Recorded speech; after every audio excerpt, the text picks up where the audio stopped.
saludo fraterno y especial a cada uno de ustedes y mi grato agradecimiento al Centro de Estudios Constitucionales bajo la dirección del magistrado doctor Ernesto Blume Fortini, y también por la cordial invitación que me cursó la doctora Susana Tábara en compañía de los doctores Luis Sáenz Dávalos y el doctor Orlando Curaca.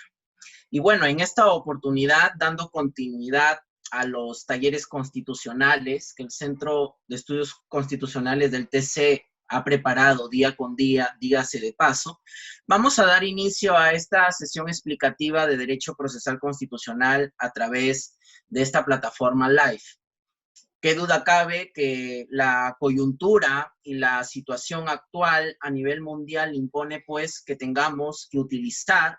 y disponer de las tecnologías de la información y comunicación, y obviamente esto supone también modificar mucho las estructuras laborales y también de impartición de cursos, haciéndose propicia la oportunidad para que todos aprendamos de esta maravillosa experiencia de la era digital al servicio de los ciudadanos.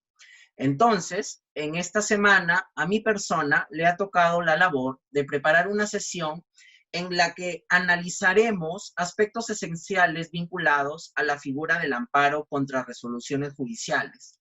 además de revisar la postura fijada por el Tribunal Constitucional peruano como punto de partida para la comprensión de este tipo de acto susceptible de impugnación regulado por el Código Procesal Constitucional. En tal sentido, lo que vamos a tratar hoy día en estos 60 minutos aproximadamente va a ser básicamente el tema de la regulación constitucional y legal del amparo contra resoluciones judiciales, órganos de control constitucional en relación a la competencia y atribuciones compartidas entre el Poder Judicial y el Tribunal Constitucional, los derechos tutelados, las particularidades del tipo de control del que estamos hablando, caracteres de los actos susceptibles de impugnación, entre los cuales está la procedencia de amparo contra resoluciones judiciales y otros dos más, la evolución y el régimen vigente de este amparo contra resoluciones judiciales y algunos aspectos procesales de amparo, es decir, algunas cuestiones de interés que tienen que ver con la tramitación de estos procesos, de este proceso constitucional. Esto en la línea académica de los diversos temas que se han tratado también en estos días por distinguidos juristas, otros colegas y amigos míos, que estaría dentro del marco, por así decirlo, de los temas actuales y teóricos del mundo del derecho constitucional y en especial de la jurisdicción constitucional. En consecuencia, hemos diseñado esta transmisión en vivo buscando una forma sistemática y metodológica para analizar gráficamente la institución jurídica objeto de estudio a fin de fortalecer la dinámica de nuestro diálogo y de aplicar el conocimiento básico del derecho constitucional así como del derecho procesal constitucional. Para dicho cometido es necesario e imprescindible todos los comentarios y consultas. Tendremos un breve espacio al final para intentar responder algunos, no todos, no prometo todos, y eso sí, siempre guardando las formalidades de la investigación que impone este tipo de sesiones académicas. Muy bien, empecemos. Algunas cuestiones en torno al amparo contra resoluciones judiciales. A continuación, se abordarán una serie de cuestiones, todas ellas relacionadas con la figura del amparo contra resoluciones judiciales y destinadas a intentar un mejor entendimiento de la misma y una más adecuada aplicación. No son todas las cuestiones formales o materiales que pueden formularse, pretensión por otra parte, alejada de la finalidad de este espacio, pero sí son algunos que son importantes en sí mismas o han conllevado cierta complejidad en su interpretación y aplicación. Las reflexiones y conclusiones se formularán respecto del amparo, aunque, como lo tiene expresamente reconocido el Tribunal Constitucional, es posible trasladarlas al habeas corpus, que es la otra demanda constitucional de la libertad que puede interponerse contra resoluciones judiciales. Igualmente, tales reflexiones y conclusiones se formularán de los procesos constitucionales, aunque podrán ser trasladadas, mutantis mutandis, de todos los demás procesos constitucionales, que como el administrativo, el privado, el militar o el arbitral, tienen por finalidad llegar a una solución justa en un conflicto de intereses que involucra a la persona humana. Una de las cuestiones más debatidas y sin duda relevantes del proceso de amparo es la que se refiere a la posibilidad de impugnar mediante estas resoluciones judiciales que han adquirido la calidad de cosa juzgada. En este supuesto, lo que en el fondo se impugna es una decisión judicial recaída en un proceso ordinario en el cual el demandante del amparo no ha obtenido el resultado que esperaba y atribuye esta situación a la vulneración en dicho proceso de alguno de sus derechos fundamentales. Dentro de este orden de ideas, la procedencia respecto de las resoluciones judiciales se define por sí solo inicialmente al decir que procede el amparo contra aquellas resoluciones firmes que hayan transgredido el principio de la tutela procesal efectiva. Ahora bien, la procedencia del amparo contra resoluciones judiciales ejecutoriadas no puede ser calificada como un acto violatorio de la ley procesal, debido a que dicho control tiene su base en la Constitución y en el marco del principio de la supremacía constitucional de la ley procesal que consagra la cosa juzgada. Tiene que subordinarse, obviamente, a la Constitución y no a la inversa. Sustentar una posición irreductible de que el amparo constitucional no procede contra una sentencia judicial pasada en calidad de cosa juzgada significaría que la Constitución, que consagra los derechos fundamentales y las garantías constitucionales, se subordinaría a la ley procesal, lo cual resulta inadmisible en un Estado constitucional porque resultaría un desconocimiento absoluto del principio de supremacía constitucional. Por lo demás, en un Estado constitucional,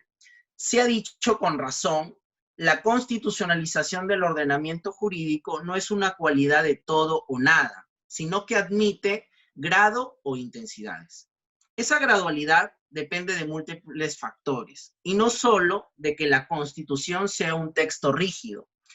Es también necesario que ésta goce de una efectiva garantía jurisdiccional, que su fuerza vinculante alcance a todas las personas e instituciones, que de este modo también repercuta sobre sus principios y valores, ejerciendo una fuerte influencia sobre el debate político. Es obvio que de ahí afirmar que en un Estado de este signo todo puede ser constitucionalizado, hay un solo paso. Y es que, a pesar de ser una cuestión gradual, la constitucionalización del ordenamiento jurídico conlleva siempre una tendencia por entender al control constitucional como si de un suprapoder se tratara. Se traslada así, casi miméticamente, un argumento atinente a la jerarquía del parámetro de control, la supremacía normativa de la Constitución, a un escenario típicamente competencial. ¿Qué debe ser controlado y quién debe ser el controlador? La práctica ha demostrado que esta confusión es particularmente notoria por lo que se refiere a sus consecuencias en dos ámbitos muy específicos: el control de la obra del legislador y el control sobre las resoluciones judiciales. En ambos casos, el tema de los límites de la justicia constitucional constituye una frase de estilo y, aunque problemas distintos, la comparación de estos dos tópicos puede ser útil para conocer un asunto que procede a todo esfuerzo teórico de delimitación, a saber, cuál es o debe ser el alcance del control constitucional. Desde una perspectiva más general, la procedencia de los procesos constitucionales de habeas corpus y de amparo frente a resoluciones judiciales es un tema central en la materia, toda vez que ocurre por lo general una fuerte tensión entre el Poder Judicial y el Tribunal Constitucional, y como tal genera mucha polémica al punto de que es muy usual encontrar posiciones enfrentadas a la hora de definir la competencia de cada una de estas instituciones estaduales. En efecto, este tipo de polémicas se han evidenciado con la diversidad de posiciones adoptadas inclusive antes de la vigencia del Código Procesal Constitucional, conforme a lo que prescribía el entonces artículo 6, inciso 2, de la derogada Ley 23.506, y que a la sazón constituye antecedente del dispositivo número 4 del Código Procesal Constitucional. Si antes se aperturaba la admisión de procesos de habeas corpus y amparo contra resoluciones judiciales frente a procesos denominados irregulares, hoy en día, con la vigencia del Código Procesal Constitucional, se precisa esta previsión con mayor detalle. Cabe la posibilidad de iniciar los procesos constitucionales frente a resoluciones judiciales cuando éstas vulneren la tutela procesal efectiva, con lo cual el margen de la interpretación es superior. Ello en razón de que al momento, y tal como lo informa el profesor Fix-Zamudio, tanto los ordenamientos internos como los instrumentos internacionales de derechos humanos asignan una gran importancia a las violaciones de carácter procesal que afectan los aspectos básicos del debido proceso. En relación con los últimos, los derechos fundamentales de carácter procesal están comprendidos en los mencionados artículos 6, 8, 14 y 47 de las convenciones europea y americana, respectivamente, el Pacto de los Derechos Civiles y Políticos y de la Carta de la Unión Europea, respectivamente. Si bien todos estos preceptos regulan minuciosamente los derechos procesales de los acusados en los procesos penales, sin embargo, genéricamente a todo tipo de procesos. Y en esa línea, nosotros agregaríamos que no solo es hoy en día un mandato de índole legal, sino que el quiebre de su contenido esencial puede llevar a la tutela constitucional. En efecto, el Código Procesal Constitucional, en una tesis amplia, desarrolla un mínimo del contenido esencial de este derecho. Se entiende por tutela procesal efectiva aquella situación jurídica de una persona en la que se respetan derechos al libre acceso al órgano jurisdiccional, a probar, de defensa, al contradictorio e igualdad sustancial en el proceso, a no ser desviada de la jurisdicción predeterminada ni sometida a procedimientos distintos de los previstos por la ley, a la obtención de una resolución fundada en derecho, a acceder a los medios impugnatorios regulados, a la imposibilidad de revivir procesos fenecidos, a la actuación adecuada y temporalmente oportuna de las resoluciones judiciales y a la observancia del principio de legalidad procesal penal. De manera que resulta válido un proceso constitucional de la libertad contra una resolución judicial siempre que éste vulnere la tutela procesal efectiva, entendida además conforme al artículo 4 del Código Procesal Constitucional de modo enunciativo, ya que el juez constitucional, quien en su rol de intérprete, el que pueda valorar cada caso en concreto, cuidando siempre de no ingresar en sede penal, por ejemplo, por cuando de extralimitar su competencia puede terminar por desacreditar la justicia constitucional en su conjunto. En consecuencia, el presente taller constitucional analiza la cuestión relativa a la procedencia de impugnar mediante el proceso de amparo resoluciones judiciales definitivas recaídas en procesos judiciales ordinarios, a la luz de los criterios del Tribunal Constitucional que han ampliado los supuestos de procedencia a las resoluciones que vulneran cualquiera de los derechos fundamentales, y no solo a los referidos a la tutela procesal efectiva, sino asimismo a la impugnación de las resoluciones judiciales emanadas de un primer proceso de amparo. Regulación constitucional y legal. El proceso constitucional de amparo se encuentra regulado en dos niveles, legal y constitucional. La Constitución de 1993 establece que son garantías constitucionales, en el inciso 2, la acción de amparo, que procede contra el hecho u omisión por parte de cualquier autoridad, funcionario o persona que vulnere o amenace los demás derechos reconocidos por la Constitución. Luego señala que no procede contra normas legales ni contra resoluciones emanadas en un procedimiento regular. Por otro lado, el mismo artículo 200 expresa que el ejercicio de las acciones de habeas corpus y amparo no se suspende durante la vigencia de los regímenes de excepción a que se refiere el artículo 137 de la Constitución. Y agrega, finalmente, que cuando se interponen acciones de esta naturaleza en relación con derechos restringidos o suspendidos, el órgano jurisdiccional competente examina la razonabilidad y la proporcionalidad del acto restrictivo. Finalmente, y sistemáticamente, el artículo 202, inciso 2, atribuye competencia al tribunal para conocer este tipo de procesos constitucionales de la siguiente manera. Corresponde conocer al Tribunal Constitucional en última y definitiva instancia las resoluciones denegatorias de habeas corpus, amparo, habeas data y cumplimiento. A nivel legal, ha sido regulado en el novísimo Código Procesal Constitucional, que si bien puede ser calificado como el primer Código Procesal Constitucional del mundo occidental, reconociendo, por cierto, el precedente del Código Procesal Constitucional de Tucumán, Argentina, de alcance menor y menos técnico, el Código Procesal Constitucional de Perú fue aprobado mediante Ley 28237 el 31 de mayo de 2004 y entró en vigor el 1 de diciembre del mismo año. Está presidido por un título preliminar que establece diversas pautas de interpretación. El título 1 regula 24 artículos que constituyen las disposiciones generales de los procesos de habeas corpus, amparo, habeas data y cumplimiento. Y en el título 3 regula el proceso de amparo.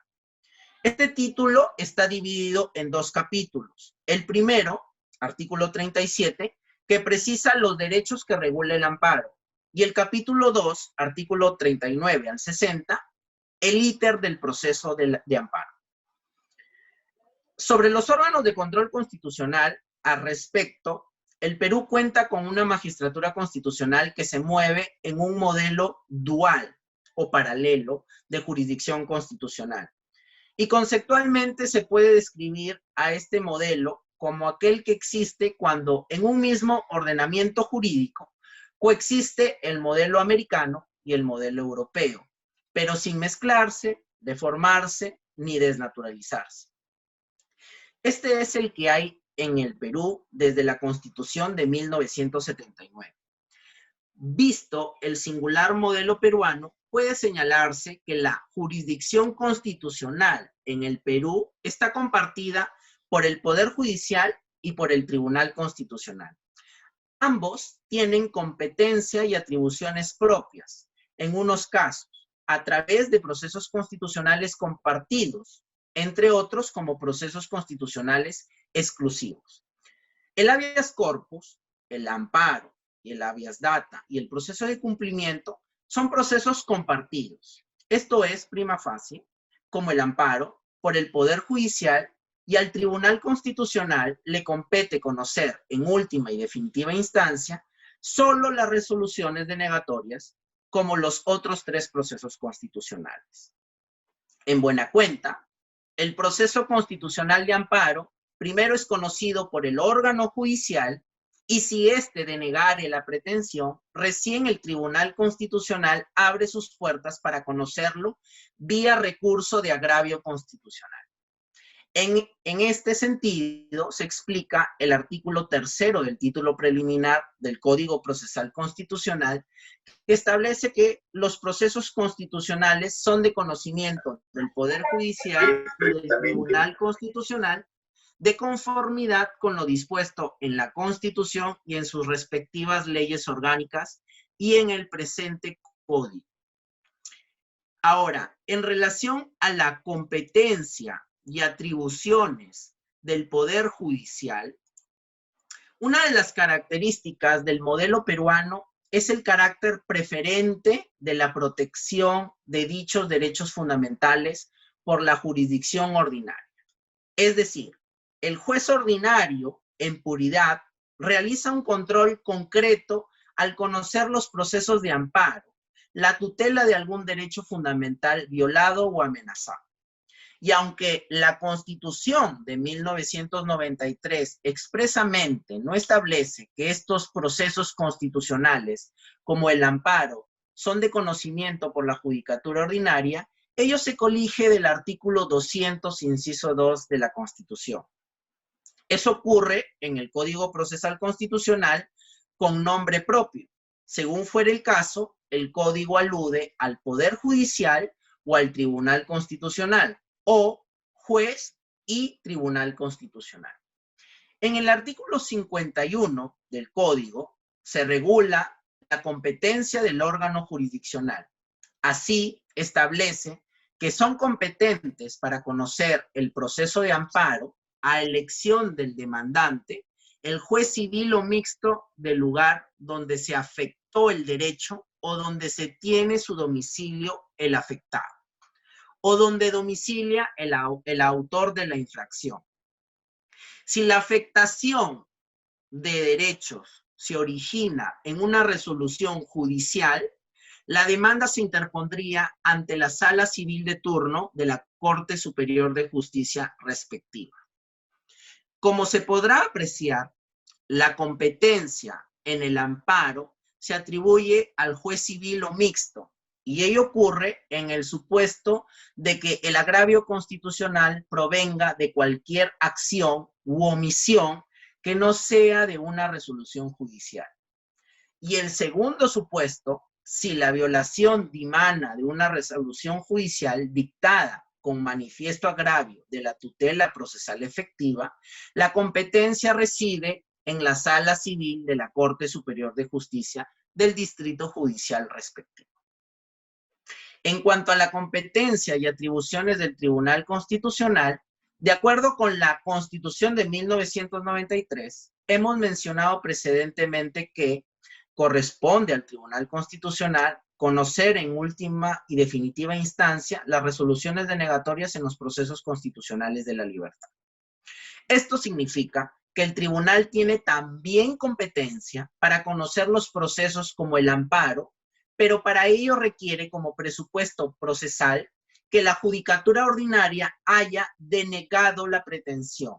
Y cuando expide resolución denegatoria, recién el Tribunal Constitucional tiene competencia para conocer el amparo. No así en caso contrario.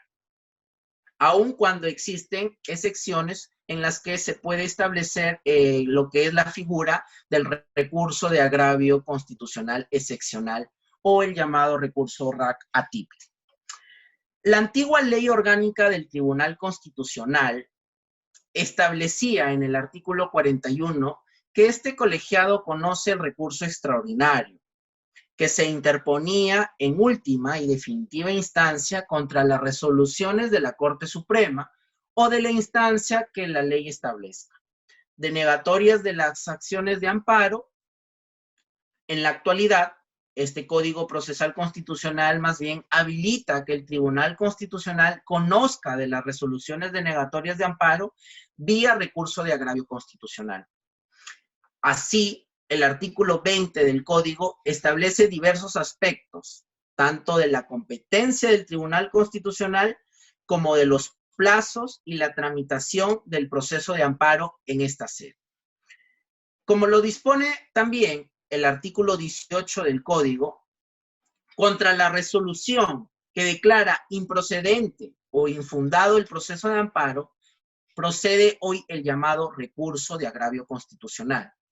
Admitido este recurso, la Sala Civil o la Sala de la Corte Suprema debe remitir el expediente al tribunal conforme veremos más adelante. Sobre la organización e integración, en cuanto a la organización, los procesos constitucionales son de conocimiento del Poder Judicial y del Tribunal Constitucional, como lo hemos mencionado. Así, lacónicamente reza el artículo 4 del título preliminar del Código Procesal Constitucional. Y efectivamente, cada ente jurisdiccional cuenta con su propia organización. Así, la jurisdicción ordinaria en su ley orgánica del Poder Judicial a través del texto único ordenado aprobado por el Decreto Supremo 01793-YUS y el Tribunal Constitucional a través de su novísima ley orgánica 28301. Y en lo referente a la integración, el Código enuncia en el artículo 4 del título preliminar que los jueces interpretan y aplican las leyes o toda norma con rango de ley y los reglamentos según los preceptos y principios constitucionales conforme a la interpretación de los mismos que resulten de las resoluciones dictadas por el Tribunal Constitucional. Esta cláusula es rescatada de la primera disposición general de la ley orgánica del Tribunal Constitucional anterior a la vigente. Viene a significar que, en la práctica, el Tribunal Constitucional hoy se erige como el intérprete supremo de la Constitución. Y ello ocurre no solo cuando realiza el control abstracto de la constitucionalidad de las leyes, sino cuando, bajo la singularidad del modelo dual o paralelo de jurisdicción constitucional que tiene el Perú, se permite que los actuados procesos constitucionales, como el amparo, sean residenciados ante el Tribunal Constitucional mediante el recurso de agravio constitucional. En consecuencia, existe una confluencia pacífica entre ambos órganos jurisdiccionales que expresan una verdadera integración. Así, las pretensiones de los justiciables son conocidas prima facie por los jueces ordinarios. Si se interpone un proceso de amparo, es conocido dentro del Poder Judicial por dos instancias, el juez civil o mixto y luego la sala civil de la Corte Superior. Excepcionalmente puede ser la sala civil como primera instancia si se trata de amparos contra resoluciones judiciales y la sala social y constitucional de la Corte Suprema como segunda instancia. Pues bien, muy al margen de estas instancias, lo cierto es que la pretensión de un amparo se ventila en la judicatura ordinaria y luego, si la resolución de amparo es denegatoria, los justiciables acuden ante el Tribunal Constitucional que conoce, en última instancia, lo resuelto desestimatoriamente por el Poder Judicial. Tanto el Poder Judicial como el Tribunal Constitucional realizan tareas materiales, resolver conflictos concretos y abstractos. Es obvio que el Poder Judicial realiza un control concreto al conocer un proceso constitucional como es el amparo. También el Tribunal Constitucional afirma un control jurisdiccional concreto cuando revisa las resoluciones denegatorias de los justiciables. En consecuencia, existe una relación de coordinación y convergencia entre el Poder Judicial y el Tribunal Constitucional. A ello se contrae lo establecido en el artículo 7º del título preliminar del Código, cuando establece que las sentencias del Tribunal Constitucional que adquieren la autoridad de cosa juzgada constituyen precedente vinculante cuando así lo expresa la sentencia, obviamente precisando el extremo de su efecto normativo. En esta misma línea, el artículo 82 del Código establece que las sentencias del tribunal en los procesos de inconstitucionalidad y las recaídas en los procesos de acción popular que queden firmes tienen la autoridad de cosa juzgada, por lo que vinculan a todos los poderes públicos y producen efectos generales desde el día siguiente a la fecha de su publicación. Ahora bien, el régimen jurídico de sus miembros, pues la judicatura ordinaria que conoce del amparo, por el y lo podemos evidenciar del artículo 49, inciso 2 de la ley orgánica del PJ, está prefigurada a través de los juzgados especializados integrados cada uno por un juez de primera instancia. Luego, por las salas civiles, artículo 40 de la ley orgánica, integradas por 3 vocales presididas por el de mayor antigüedad. La Sala de Derecho Constitucional y Social de la Corte Suprema, que conoce del amparo en casos especiales, artículo 35, inciso 1 de la Ley Orgánica, integrada por 5 vocales, presidida por el de mayor antigüedad. Por su parte, el Tribunal Constitucional está integrado por 7 miembros con el título de magistrados del Tribunal Constitucional, son designados por el Congreso mediante resolución legislativa, no ante amparos directos contra normas, sino contra actos de autoridad, funcionario o persona que se basan en una norma que afecte a la Constitución. En rigor, ante una manifestación del control difuso con efectos interpartes. Por lo demás, el artículo 3 del Código, aunque no lo expresa claramente, bien puede admitir la distinción entre normas o leyes autoaplicativas y normas o leyes heteroaplicativas. Y ese es el espíritu del artículo 3 del Código, pues consagra la procedencia del amparo no contra normas, sino contra actos que tienen como sustento la aplicación de una norma. Este aspecto tiene su complemento en el artículo 6 del título preliminar del Código, que prescribe el control difuso, concordante con el artículo 51 de la Constitución. Ahora, sobre el carácter de la procedencia del amparo contra resoluciones judiciales, el artículo 4 del Código define lo que tácitamente y por una interpretación sensu contrario estaba regulado en el inciso 2 del artículo 6 de la Ley 23.506. En efecto, el Código establece en forma expresa que el amparo procede respecto de resoluciones judiciales firmes dictadas con manifiesto agravio a la tutela procesal efectiva, que comprende el acceso a la justicia y al debido proceso. A partir del Código actual, se asume en el Perú y en forma expresa la tesis permisiva. El fundamento de esta tesis radica en que no interesa el órgano de donde provenga la vulneración, pues solo basta el hecho. La garantía es válida para proteger a los derechos constitucionales de cualquier agresión,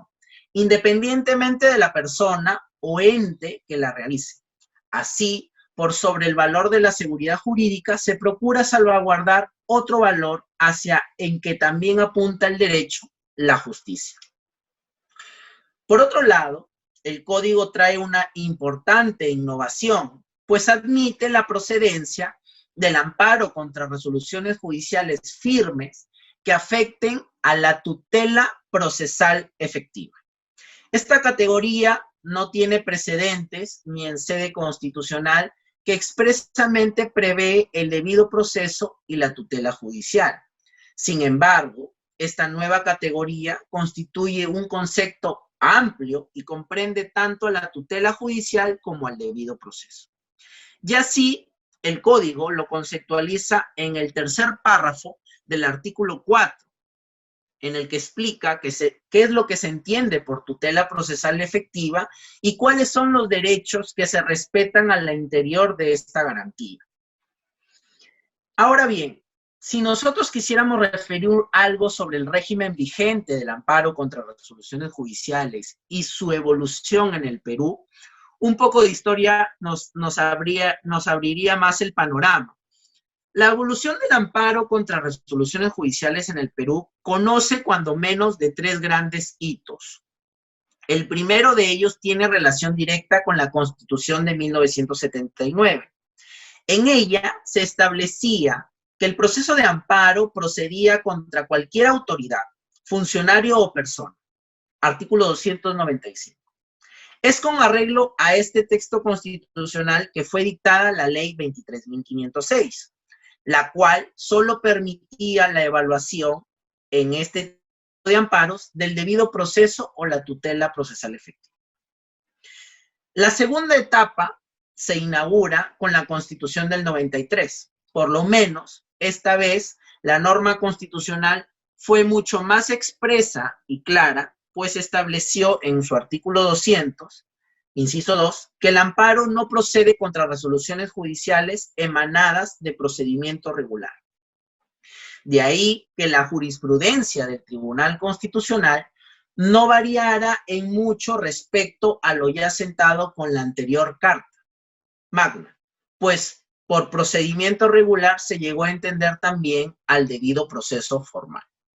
Finalmente, el Código Procesal Constitucional ha venido a consagrar en su artículo 4 la denominada tesis permisiva débil, al habilitar el amparo contra resoluciones judiciales solo cuando éstas afectan la tutela procesal efectiva que comprende el acceso a la justicia y el debido proceso. Sin embargo, a estas alturas, el desarrollo del derecho procesal constitucional en nuestro país, justo será reconocer la valía de por lo menos 2 sentencias del Tribunal Constitucional convertidas en su momento y aún hoy, que vinieron a reconfigurar el esquema diseñado por el legislador en la materia,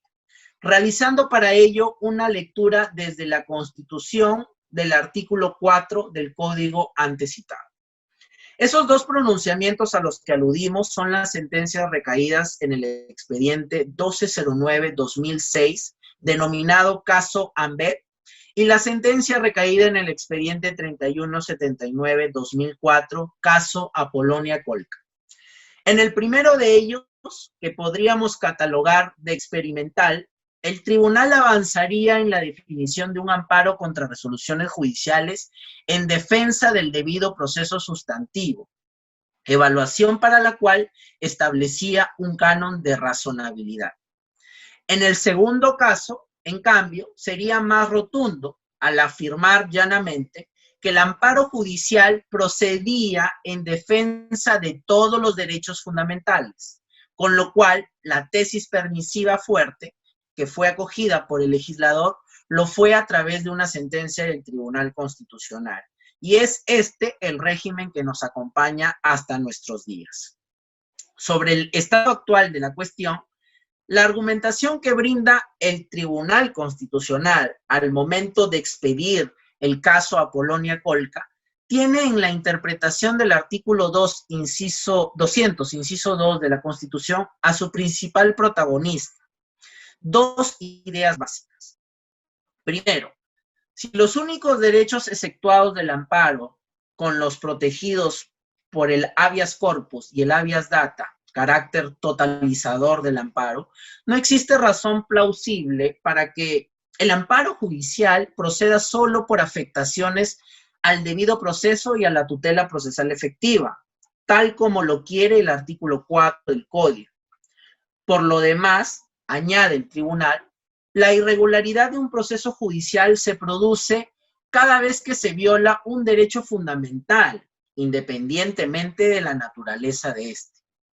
Y lo segundo, si la eficacia vertical de los derechos fundamentales supone que todos los derechos fundamentales vinculan a todos los poderes públicos, resulta injustificado excluir a algunos derechos como susceptibles de ser afectados por el Poder Judicial. Es así como, dentro del báremo de posturas posibles en torno al grado de intensidad del control constitucional, el tribunal opta por una interpretación flexible del amparo.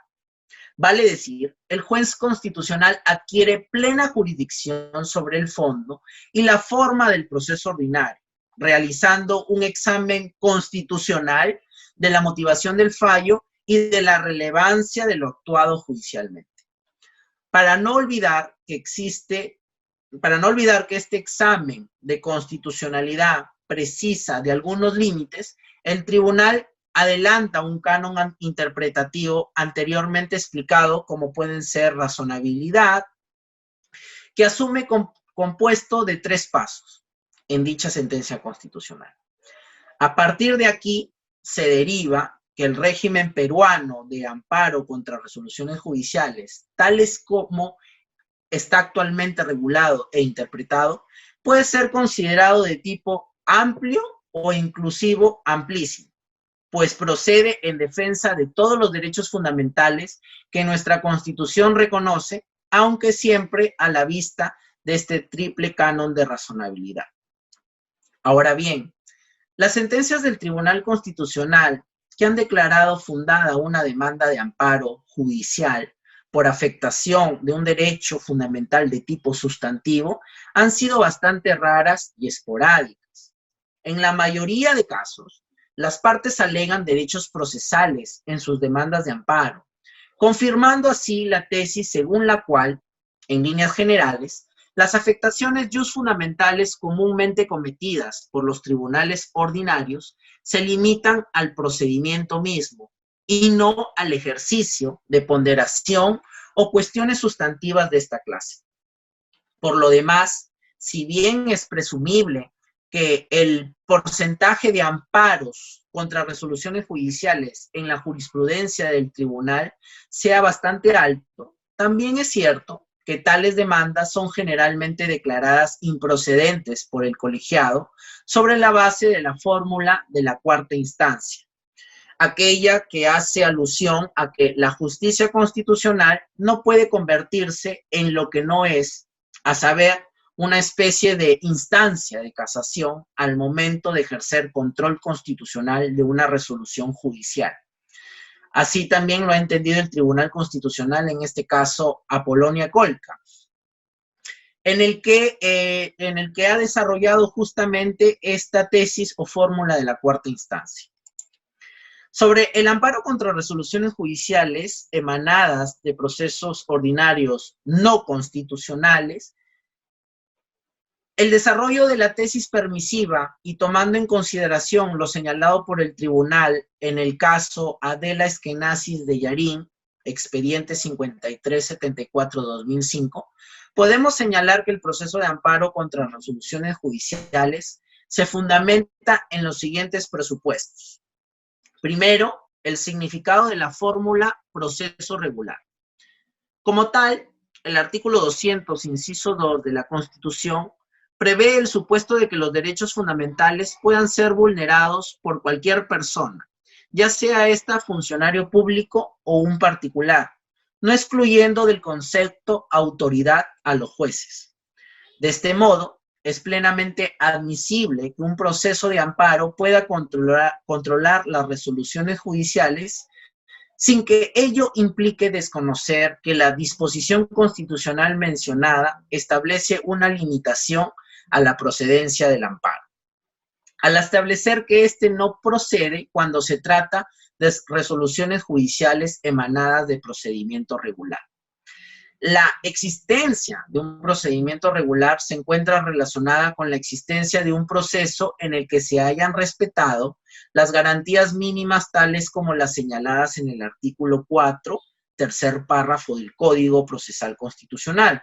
por lo que un proceso judicial que se haya tramitado sin observar tales garantías se convierte en un proceso irregular que no solo puede, sino que debe ser corregido por el juez constitucional mediante el proceso de amparo.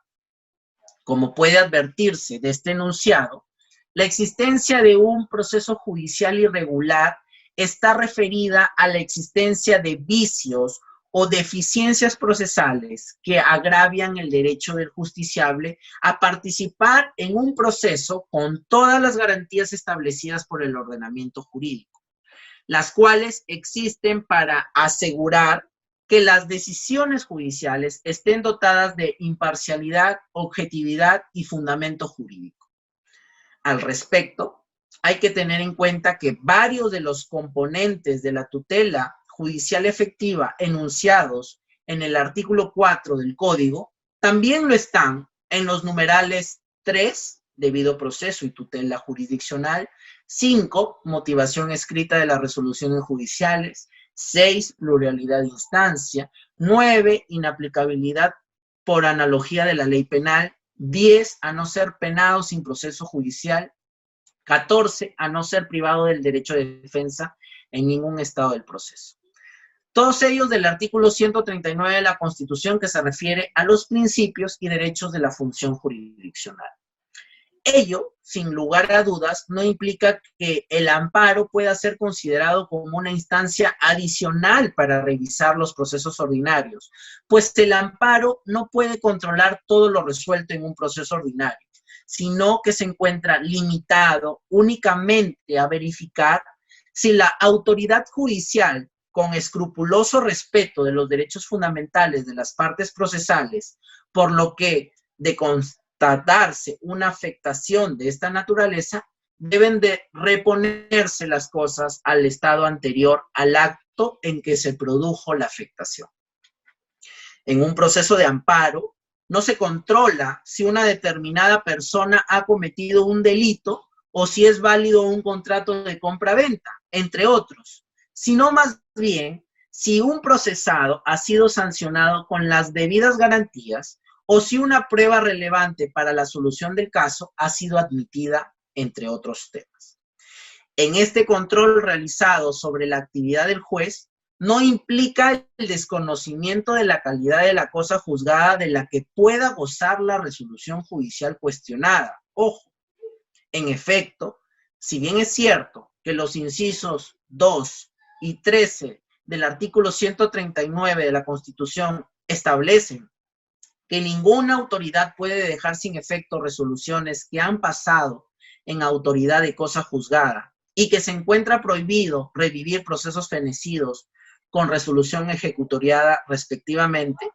también lo es que la propia norma fundamental del Estado ha establecido un mecanismo como el amparo para la protección de los derechos fundamentales, incluso cuando el presunto agente vulnerador pudiera ser una autoridad judicial. De este modo, si tenemos en cuenta el principio de unidad de la Constitución, exige que la interpretación de la Constitución debe estar orientada a considerarla como un todo armónico y sistemático, a partir del cual se organiza el sistema jurídico en su conjunto y que el principio de concordancia práctica exige que toda aparente tensión entre las propias disposiciones constitucionales debe ser resuelta optimizando su interpretación. Es decir, sin sacrificar ninguno de los valores, derechos o principios concernidos. Criterio sostenido en el caso 58-54-2005, caso Lizana Puelles. Entonces podemos concluir interpretando conjuntamente los artículos 139.2.13 y 200, inciso 2 de la Constitución, que las resoluciones judiciales que constituyen cosa juzgada podrán ser controladas mediante el proceso constitucional de amparo cuando hayan sido expedidas con vulneración de los derechos fundamentales. Interpretar aisladamente los mencionados incisos del artículo 139 en el sentido de que mediante el proceso de amparo no se pueden controlar resoluciones judiciales que han adquirido la calidad de cosa juzgada resulta inconstitucional. Una interpretación aislada como la expuesta, conllevaría a eximir de control a determinados actos que vulneren derechos fundamentales, transgrediéndose de este modo el derecho a la protección jurisdiccional de los derechos y libertades. Un segundo presupuesto es el amparo contra resoluciones judiciales que vulneran derechos fundamentales. Por otro lado, ya el Tribunal Constitucional ha señalado que la tesis según la cual el amparo contra resoluciones judiciales procede únicamente por violación del derecho al debido proceso o a la tutela jurisdiccional, confirma la vinculatoriedad de dichos derechos en relación con los órganos que forman parte del Poder Judicial, pero constituye una negación inaceptable en el marco de un Estado constitucional sobre la vinculatoriedad de los otros derechos fundamentales que no tengan la naturaleza de derechos fundamentales procesales, así como la exigencia de respeto, tutela y promoción incisos en cada uno de ellos. El Tribunal Constitucional ha afirmado, sin embargo, una noción más amplia del supuesto en el cual mediante una acción de amparo se puede impugnar una resolución judicial firme al sostener que esta vía procede cuando en un proceso ordinario se ha violado cualquier derecho fundamental y no solo los de contenido procesal. Así, en la sentencia recaída en el expediente del caso Apolonia Colca, ha sostenido lo siguiente: Una interpretación del segundo párrafo del artículo 200, inciso 2, no puede concluir sino con la afirmación de que la competencia ratio materiale del amparo comprende a todos y a cada uno de los derechos fundamentales que se puedan encontrar reconocidos en la norma suprema. En una primera línea de argumentación que emplea el Tribunal Constitucional para sustentar su posición amplia respecto al ámbito de los derechos fundamentales susceptibles de ser tutelados mediante el amparo contra resoluciones judiciales, es la de considerar que, conforme al diseño constitucional de la acción de amparo, no resulta posible diferenciar entre derechos fundamentales procesales y sustantivos o materiales. Al respecto, afirma que es inadmisible desde un punto de vista constitucional que se pueda sostener que una resolución judicial devenga de un proceso irregular solo cuando afecte el derecho a la tutela procesal y que tal irregularidad no acontezca cuando ésta afecta otros derechos fundamentales. A juicio del tribunal, entonces, la irregularidad de una resolución judicial con relevancia constitucional se produce cada vez que ésta se expida con violación de cualquier derecho fundamental y no solo en relación con los contemplados en el artículo 4 del Código. En esta misma tesitura, el tribunal considera que el conjunto de los derechos fundamentales y no solo los relativos a la tutela procesal vinculan a los jueces, por lo que estos, al decidir en los procesos judiciales a su cargo, deben respetarlos, sin diferenciar entre unos y otros. La posición asumida entonces por el TC es objeto de crítica por algún sector de la doctrina nacional, no obstante. Así, el profesor Samuel Abad, respecto al primer argumento, considera que la norma contenida en el artículo 4 del Código Procesal, que limita la procedencia del amparo contra resoluciones judiciales únicamente en el supuesto de manifiesto agravio a la tutela procesal efectiva y no al conjunto de los derechos fundamentales, es una opción interpretativa legítima que en modo alguno puede ser calificada como inadmisible, como lo sostiene el tribunal. Y respecto del segundo argumento, considera el profesor que el hecho de que los derechos fundamentales en su conjunto vinculen al Poder Judicial no excluye que la ley restrinja la impugnación de resoluciones judiciales mediante el amparo a la defensa de la tutela procesal, pues las lesiones a los derechos materiales pueden ser objeto de protección mediante los recursos impugnatorios previstos en cada proceso. Sin embargo, la posición adoptada por el Tribunal Constitucional tiene antecedentes en el derecho comparado, como lo es el caso de México, cuya ley de amparo admite con bastante amplitud el amparo contra resoluciones judiciales. Señala el profesor Ignacio Burgoa al respecto que la ley admite la procedencia del juicio de amparo directo o uniinstancial para atacar dos tipos de violaciones que restrinjan o que registren en los procedimientos judiciales propiamente dichos o del trabajo, a saber, las violaciones in procedendo y las violaciones in judicando, es decir, las que se realizan durante la secuela procesal y las que se cometan en la misma sentencia definitiva o en el mismo, quizás, laudo arbitral. A nuestro juicio, los dos argumentos que expone el Tribunal Constitucional parecen razonables y sobre todo fundados constitucionalmente. Respecto del primero, coincido en que el diseño de amparo que brota del enunciado contenido en el numeral 2 del artículo 200 permite sostener que su finalidad es la protección de todos los derechos de la persona no tutelados por el habeas corpus, por lo cual la restricción que contiene el artículo 4 del Código a limitar el amparo contra resoluciones a aquellas que agravian la tutela procesal no resulta compatible con aquel diseño. Una concepción garantista basada no solo en el artículo 200, sino asimismo en el artículo 1 de la Constitución e incluso en el artículo 2 o segundo del título preliminar del Código Procesal, avala la posición asumida por el tribunal.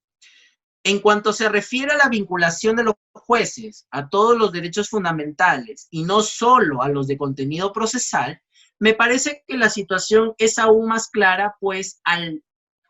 deber general de todos los peruanos de respetar, cumplir y defender la Constitución y el ordenamiento, señala en el artículo 38 de la Constitución que incluye obviamente a los funcionarios públicos y entre estos a los jueces. Es preciso agregar que es deber del Estado, es decir, de sus poderes e instituciones, garantizar la plena vigencia de los derechos humanos con arreglo al artículo 44 de la Constitución, lo que impone a los jueces en aquella que constituye una actividad propia, la de resolver los procesos sometidos a su conocimiento, el respeto más estricto a los derechos constitucionales y no solo ni principalmente a los de naturaleza procesal. Otra línea argumentativa a través de la cual el Tribunal Constitucional refuerza su tesis de que el amparo contra resoluciones judiciales procede cuando ésta vulnera cualquier derecho fundamental y no solo la tutela procesal efectiva, tiene que ver con su visión amplia del debido proceso.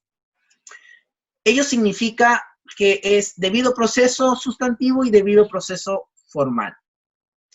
Incide sobre el fondo si hablamos del sustantivo o contenido de la resolución judicial, incluso si ésta ha sido expedida con escrupulosa observancia de los procedimientos y garantías formales, legitimando su impugnación cuando aquella decisión implique una decisión contraria a derecho.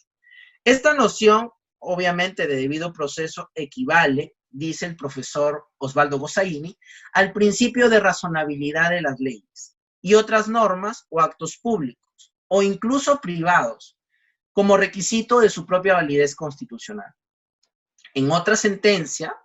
ya el Tribunal Constitucional amplía y precisa su concepción del debido proceso sustantivo, diferenciándola de la noción de tutela procesal contenida en el artículo 4 de la siguiente manera.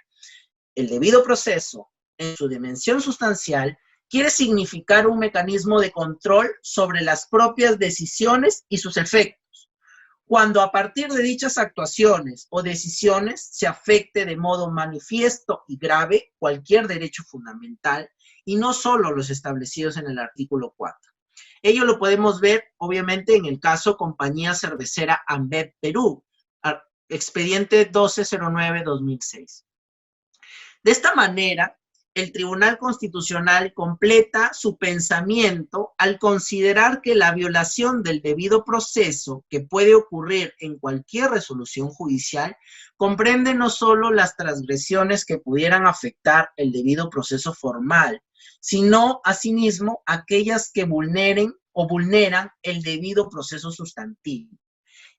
Como lo ha afirmado el profesor Gossaini, se identifica con el principio de razonabilidad, entendido como la concordancia de todas las leyes y normas de cualquier categoría o contenido y de los actos de las autoridades públicas con las normas, principios y valores del derecho constitucional. Entonces, esta nueva idea de debido proceso que se proyecta sobre el contenido mismo del pronunciamiento judicial y no solo sobre el procedimiento mediante el cual se arriba a implica superar una visión formalista del proceso para atender a su finalidad última, que no es otra que la de lograr la justicia y mediante esta la paz social. En efecto, la consideración del debido proceso como un derecho continente exige pensar necesariamente en la existencia de un haz de derechos. Tales conforman o la dimensión formal o la dimensión material del debido proceso, de modo que su contenido constitucionalmente protegido comprende una serie de garantías, sean estas formales y materiales de muy distinta naturaleza.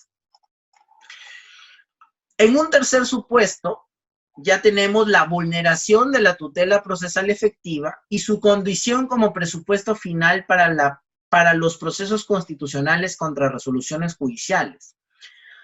Con la entrada en vigencia del Código Procesal, las cosas parecen haber variado un poco. La fórmula abierta e imprecisa de proceso regular a la que hace referencia el texto constitucional es concretada por el legislador con la institución jurídico-constitucional de la tutela procesal efectiva. En este punto conviene concluir que el Tribunal Constitucional sigue dividiendo en 3 etapas el fenómeno jurisdiccional en relación al proceso: antes, durante y después del proceso, que vendría a equivaler a los mencionados inicio, tramitación y conclusión del proceso. La primera etapa coincidiría con el acceso, con el derecho de acceso a la justicia, la segunda con el debido proceso y la tercera con el derecho de ejecutar lo decidido en la sentencia. La tutela jurisdiccional o judicial efectiva incluiría a estos 3 derechos como mecanismos que garantiza a las partes el acceso a un tribunal de justicia independiente, imparcial y competente para la sustanciación de cualquier acusación formulada contra ella o por la determinación de sus derechos y obligaciones de orden civil, laboral, fiscal o de cualquier otra índole, como lo señala el artículo 8.1 de la Convención Americana sobre Derechos Humanos. La actual norma legal que desarrolla la prescripción constitucional del amparo contra resoluciones judiciales es el artículo 4. En el primer párrafo de este dispositivo se ha establecido que la tutela procesal está conformada a su vez por 2 categorías: el acceso a la justicia y el debido proceso. Más adelante, sin embargo, se concretiza un poco más este contenido y se establece en el tercer párrafo una lista enunciativa de los derechos y principios que conforman la tutela procesal efectiva. Una interpretación sistemática de uno y otro párrafo exige colocar cada uno de los derechos recogidos en la lista en alguna de las 2 categorías en las que consiste la tutela procesal efectiva. Un trabajo así lleva a considerar lo siguiente. Primero, que el derecho al libre acceso al órgano jurisdiccional forma parte del acceso a la justicia y el resto de elementos al debido proceso. De entre ellos conviene destacar el derecho a la actuación adecuada y temporalmente oportuna de las resoluciones judiciales. Consecuentemente, es acertado afirmar que la tutela procesal efectiva está conformada por el derecho de acceso a la justicia manifestada en el derecho al libre acceso al órgano jurisdiccional y el debido proceso a significar también el derecho a la ejecución de la resolución judicial, concluyendo que está conformado tanto por el derecho de acceso a la justicia, el derecho al debido proceso y el derecho a la ejecución de las resoluciones. De las conclusiones a las que se ha arribado anteriormente, se está en condiciones de responder a la cuestión planteada. Con base en la jurisprudencia del TC y de lo dispuesto en el Código, se ha de afirmar que tutela jurisdiccional o jurisdiccional efectiva es lo mismo que tutela procesal efectiva. Con una y otra categoría conceptual, se está haciendo referencia a lo mismo, al derecho de acceso a la justicia, al debido proceso y al derecho a la ejecución de resoluciones judiciales. De esta conclusión se desprende la siguiente consecuencia. A diferencia de lo que se interpretaba con la Ley 23.506, en el Código Procesal la procedencia del amparo contra resoluciones no se limita a la vulneración del debido proceso, sino que se configura también con la vulneración del derecho de acceso a la justicia y el derecho a la oportuna y eficaz ejecución del fallo. Proceso regular, por tanto, es proceso debido más acceso a la justicia y ejecución del fallo. Sin embargo, es posible afirmar que estos 2 últimos componentes lo son también del debido proceso. Así, respecto al acceso a la justicia, es posible afirmar que el inicio del proceso, la parte postulatoria, por ser el inicio, no puede quedar fuera de la consideración del proceso, sino que debe de considerarse como parte del mismo. De igual forma, en lo que se refiere a la ejecución del fallo, es posible afirmar que el proceso no acaba con la dación de una decisión final, sino que termina cuando la decisión es cumplida en todos sus extremos. Con esta concepción amplia de proceso, el debido proceso no se limitará a los derechos y garantías propias del procesamiento, sino que se extenderá también a la etapa inicial y a la ejecutiva del mismo. Precisamente el TC en una jurisprudencia ha explicado los fundamentos para conocer los procesos constitucionales contra resoluciones. En el caso Apolonia Colca, en el que se ha referido que se respetan y se protegen todos los derechos fundamentales al dirimir tales conflictos y controversias al inicio, durante y al finalizar o concluir el proceso. En ese sentido, el ulterior control que la justicia constitucional realice de las resoluciones judiciales emitidas por los jueces ordinarios debe evaluar la quiebra del contenido esencial de este derecho, pero además ejercitar un examen de la decisión judicial a la luz del principio interpretativo de razonabilidad. Los cambios jurisprudenciales a que se hace referencia implican también la necesidad de que el tribunal defina el canon bajo el cual realizará el control constitucional de las resoluciones. En efecto, la intensidad de este control a través del proceso de amparo depende de la interpretación que se haga de la configuración constitucional del mencionado proceso. Así, desde una interpretación estricta del amparo, los jueces constitucionales examinan la constitucionalidad de la resolución judicial en base al expediente judicial ordinario, otorgando mérito constitucional suficiente a los actuados judiciales.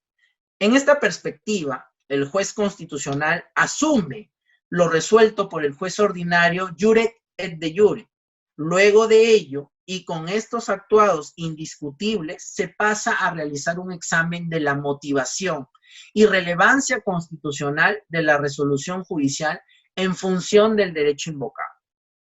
De otro lado, se parte de una interpretación flexible del amparo cuando el juez constitucional adquiere plena jurisdicción sobre el fondo y la forma del proceso ordinario, realizando un examen constitucional de la motivación del fallo y de la relevancia de lo actuado judicialmente. No obstante, esta segunda perspectiva del proceso de amparo precisa que el Tribunal Constitucional establezca un canon interpretativo. Dicho canon interpretativo del control constitucional de las resoluciones judiciales ordinarias está compuesto, en primer lugar, por un examen de razonabilidad, un examen de coherencia y, finalmente, el examen de suficiencia. Por el examen de razonabilidad debe evaluar el tribunal si la revisión de todo el proceso judicial ordinario es relevante para determinar si la resolución judicial que se cuestiona vulnera el derecho fundamental que está siendo demandado. En el examen de coherencia, por su parte, exige que el tribunal precise si el acto lesivo del caso concreto se vincula directamente con el proceso o la decisión judicial que se impugna. De lo contrario, no estaría plenamente justificado el hecho de que el tribunal efectúe una revisión total del proceso ordinario si tal revisión no guarda relación alguna con el acto vulneratorio. Y finalmente, mediante el examen de suficiencia, el Tribunal Constitucional debe determinar la intensidad del control constitucional que sea necesaria para llegar a precisar el límite de la revisión del proceso judicial ordinario a fin de cautelar el derecho fundamental demandado. La jurisprudencia ha ido desarrollando sus manifestaciones y las ha ampliado en algunos casos. En el caso Silva Vallejo, sostuvo que en todo Estado constitucional la motivación, por ejemplo, la motivación de las resoluciones judiciales y en específico en general de las entidades públicas, sean o no de carácter jurisdiccional, es un derecho fundamental que forma parte del contenido esencial del derecho a la tutela procesal efectiva. En efecto, la motivación de las resoluciones judiciales no es en el Estado democrático una declaración más, ni tampoco exige únicamente un pronunciamiento formal de parte del juzgador, sino que ella debe ser adecuada, es decir, debe existir una debida motivación de una resolución judicial.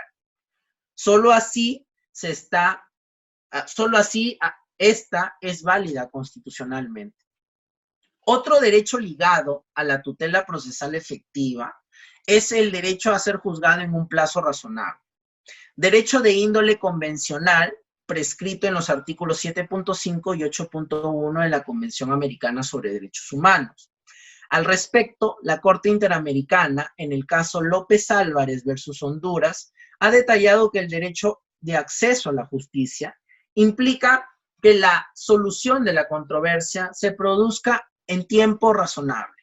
Una demora prolongada puede llegar a constituir por sí misma una violación de las garantías judiciales.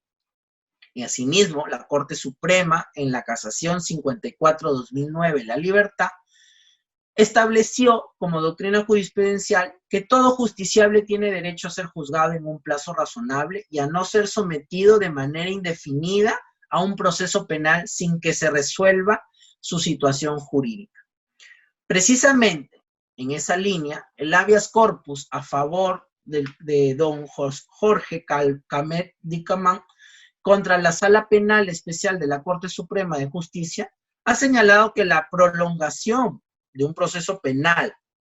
que supere el principio de razonabilidad implica en cada caso evaluar si la detención es injustificada.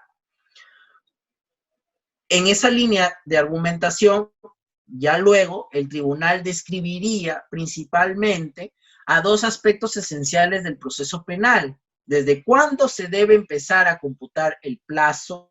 del proceso y que la vulneración del plazo razonable no conlleva como consecuencia necesaria el sobreseimiento o la absolución del afectado por dicha vulneración. Asimismo, y paralelamente, si el juez constitucional verifica dilaciones indebidas, no deberá ordenar la conclusión del proceso penal, sino tan solo exigir al juez penal un pronunciamiento definitivo en el plazo más breve posible, en relación a la doctrina jurisprudencial vinculante establecida en el caso Arce Pauca. Este derecho de ser juzgado en un plazo razonable, entonces, constituye una manifestación implícita también, al igual que la motivación de las resoluciones judiciales, del debido proceso. Y el Tribunal Constitucional ha precisado que solo puede determinar la violación del contenido constitucional de este derecho a partir del análisis de los siguientes criterios: la actividad procesal del interesado, la conducta de las autoridades judiciales y la complejidad del asunto. Estos elementos permitirán apreciar si el retraso o la dilación es indebida. Criterio sostenido, obviamente, en una última sentencia en un habeas corpus, que es el caso Moreno Pacherres, que es el expediente 1379-2016. Ahora, a diferencia del modelo procesal anterior, en el Código de Procedimientos Penales del 1940, el Código del 2004 penal estipula plazos legales para la investigación y mecanismos de control que permitan su efectivo cumplimiento al interior del proceso penal. Con ello, se supera el vacío legislativo a fin de evitar investigaciones eternas y arbitrarias, toda vez que una vez formulado el primer acto del proceso dirigido contra la persona como presunto responsable de un delito, se debe de controlar el plazo, una razonabilidad que garantice a las partes un proceso libre de dilaciones. Por otro lado, tenemos el derecho al juez natural. También ha sido materia de pronunciamiento por parte del tribunal.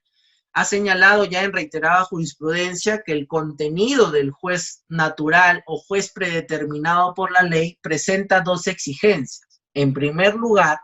que quien juzgue sea un juez o un órgano que tenga potestad jurisdiccional, garantizándose así la interdicción de ser enjuiciado por un juez excepcional o por una comisión especial creada exprofesamente para desarrollar funciones jurisdiccionales. El tribunal también se ha pronunciado sobre la prohibición de ser juzgado dos veces en un mismo hecho. Es el caso del tema del principio del ne bis in idem. Esto lo podemos ver y está reiterada en el caso Fortunato Urtriaya Aguirre contra los magistrados de la Segunda Sala Penal Transitoria de la Corte Suprema. También tenemos el caso Julio César Vera Abad, donde se habla más que todo de una afectación no solo del debido proceso, sino del principio de legalidad penal, que también se reconoce en el tercer párrafo del artículo 4 del Código Procesal Constitucional. Ahora bien, en lo que se refiere al uso concreto del proceso constitucional en el control del debido proceso o tutela procesal, el habeas corpus está ligado a la libertad individual en tanto el amparo para las demás circunstancias. Así, por ejemplo, en el habeas corpus presentado por Elsa Hualpacatzi contra el juez mixto de la provincia de Yunguyo, se estableció esta vulneración de la tutela procesal efectiva a la defensa y al debido proceso del favorecido en conexión con la libertad individual. Sin embargo, tratándose de estas situaciones y teniendo en cuenta el actuar del juez penal, está dentro de sus facultades decir lo contrario cuando se pretenda proteger la violación del debido proceso, ya sea formal o sustantivo. Sin embargo, en este sentido, sí se denuncia que el juez ordinario, basado en sus facultades, evacúa una resolución que abre instrucción contra una determinada persona y se exceptúa el tema de que era competencia exclusiva de la jurisdicción ordinaria desarrollar este caso. No obstante, el magistrado Blume Fortini ha expresado razones discrepantes en cuanto a las referencias que consideran que los cuestionamientos sobre la valoración de las pruebas, su suficiencia, constituyen aspectos propios de la judicatura ordinaria y no de la justicia constitucional, que aparecen extensamente expuestas en miles de fundamentos de voto, que toman la posición de que hay casos excepcionales en que la justicia constitucional puede ingresar, por ejemplo, la apreciación de los hechos penales, así como la valoración de las pruebas y su suficiencia. De tal modo, revisar el criterio jurisdiccional. Ello se da cuenta y se ha producido del derecho, entre otros aspectos inherentes a la misma. En tal sentido, no compete en forma exclusiva y excluyente a la justicia ordinaria. Finalmente, y para terminar ya la disertación de este taller, los aspectos procesales que tienen algunas cuestiones de interés es el tema de la notificación a las partes y la intervención de terceros, ¿no? En la que corresponde ser notificados con la demanda de amparo tanto el juez o miembros del tribunal que expidieron la resolución impugnada, así como el procurador público del Poder Judicial. Por otro lado, también tenemos el plazo para presentar la demanda de amparo. Conforme al artículo 44 del Código, se establece que el momento a partir del cual se puede presentar este amparo judicial es en el momento en que la resolución judicial queda firme o desde que se notifica el cúmplice lo decidido.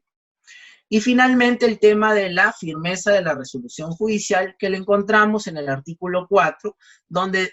la firmeza de una sentencia trae causa de su inimpugnabilidad, bien porque todos los recursos que prevé han sido agotados o porque ha transcurrido el plazo para interponerlos. Bien, estimados amigos y estimadas amigas, no quiero tomar más su tiempo. Ha sido una jornada, diría, relativamente extensa, ni corta, pero solamente quería agradecer la presencia de todos y cada uno de ustedes. Agradecer a los amigos del Centro de Estudios Constitucionales bajo la encomiable dirección del magistrado doctor Ernesto Blume, que se ponen a la vanguardia para llevar a sus casas este tipo de eventos. Y bueno, quedo a su disposición para conversar y dialogar respecto a este tema y esta figura tan importante en nuestra justicia constitucional. Gracias. Buenas noches. Bueno, en primer lugar, un saludo muy especial, muy afectuoso a todos ustedes que están participando en esta importante jornada académica, en este taller constitucional dedicado al amparo contra resoluciones judiciales. Y además agradecer en forma muy especial al expositor, el doctor José Ruiz Riquero, por su excelente exposición. Agradecimiento que le extiendo a nombre del Centro de Estudios Constitucionales. Quiero significar que el doctor José Ruiz Riquero, un nuevo valor del constitucionalismo peruano. He escuchado parte de su exposición, me ha parecido muy acertada. Sé que han quedado muchos temas en el tintero y lo comprometo para que colabore con nosotros en otras oportunidades en que podemos abarcar temas relacionados con el amparo contra resoluciones judiciales, pero en forma más, digamos, acotada, dentro de una lógica de entender que en el Estado constitucional no existe un área exenta de control y que por lo tanto todo es revisable y todo es controlable cuando de por medio está una amenaza o una afectación de los derechos fundamentales o de la jerarquía o primacía normativa de la Constitución. Por lo tanto, espero contar en otras oportunidades con su importante presencia. Quería simplemente saludarlos y agradecer al expositor y bueno, felicitar al equipo organizador de este evento del Centro de Estudios Constitucionales, en la persona de la doctora Susana Tábara Espinosa,